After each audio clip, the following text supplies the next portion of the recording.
Kayon oromota kulkulung ganama wala mairratti gati buurama wanni lamaan sunis akkana jedhama bilisummaa taphaa walabummaa biyyaa jedhamee beekama jarri lamaan sunis akkana hiikama bilisummaa jechuun mirga ummataattu biyya isaa irratti walti ta'ee gama walabummaa jechuun biyya ummataattu addunyaa irratti ifatti beekama amma yoo ilaallu walabummaan hafee bilisummaa duwwaa irratti yeeffama mee akkamitti akkamii yaadama bilisummaan sunuu maalirra ejjatee gadi hundeeffama gaafiin tiyya tana qalbiidhaan na qaba bilisummaadhaan hoo biyyatu jalqaba namni biyya hin qabne mirga maalii qaba bilisummaan sunuu biyyarraa jalqaba isa kanaaf jecha uummanni oromoo hunda jabee kaatee hanga har'aan tanaa qabsootti dadhaba warri dubbiin lahantu gaafii tiyya tanaaf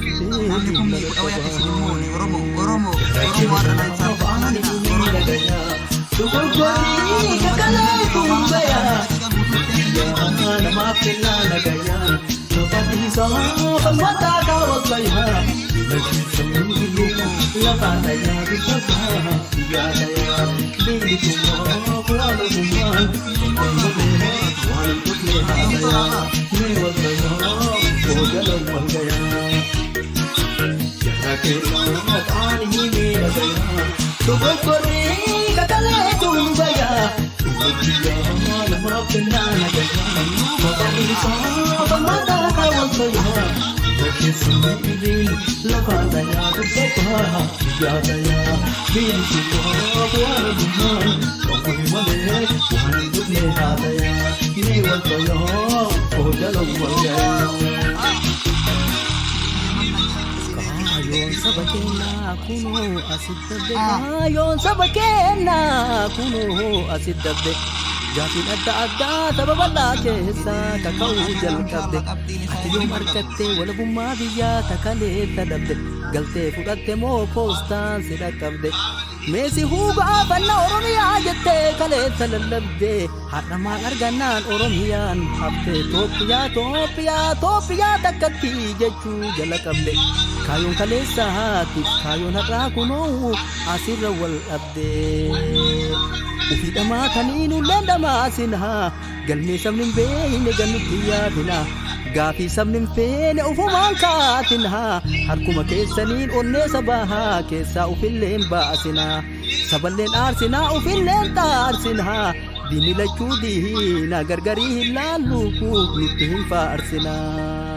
Mee xiqqoo gaanfadhaa yoo faarfachuu feetan mana keessanitti hixaana aarfadhaa ufumaa faarfadhaa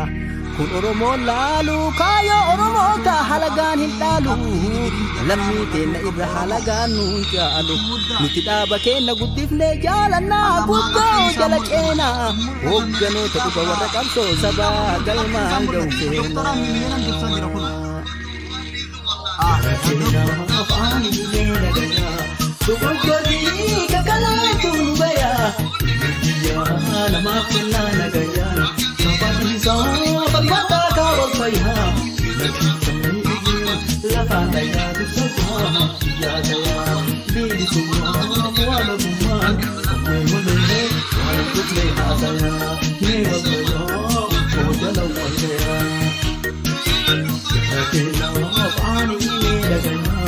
Dugugori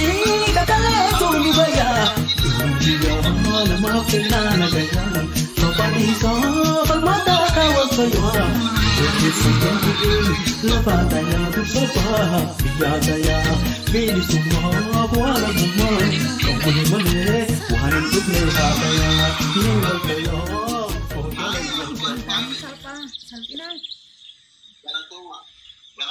Kena pani dulu bela, tujuh beri kekalatun bela. Dunia nama kena nagaya, seperti sabal mata kawal saya. Seperti lebatnya bersama dia saya. Diri cuma wala bukan, mengelir untuk mereka saya. Lewat saya, oh jalan saya.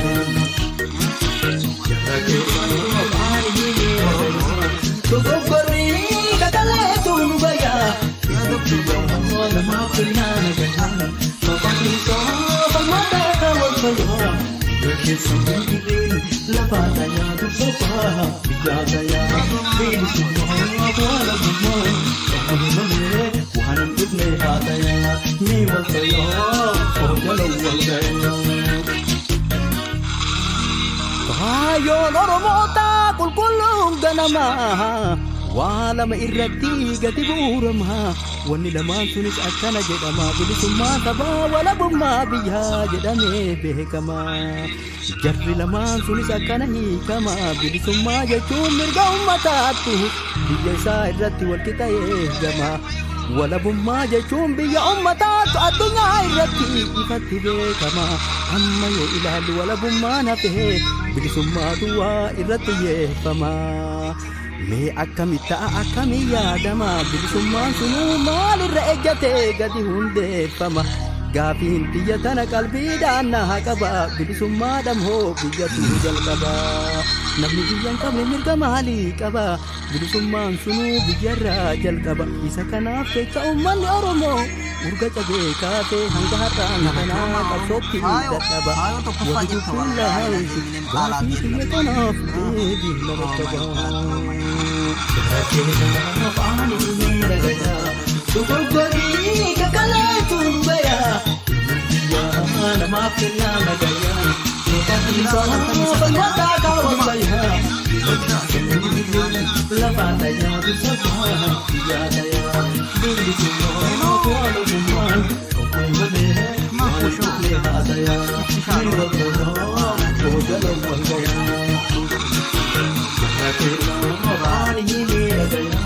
Tugokori kakaletun baya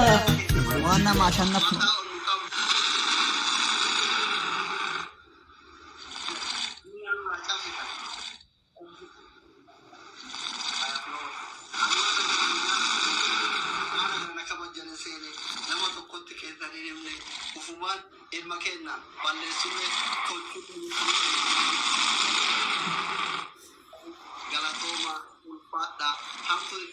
apa tak tidak boleh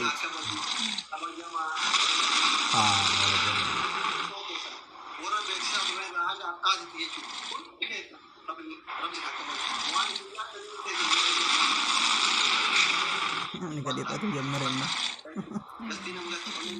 wallahi itu lagi saya itu manjur kana kai bisi shafu lo amma do fe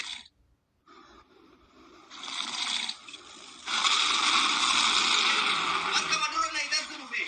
yoru mate mane sita abo tarika de wara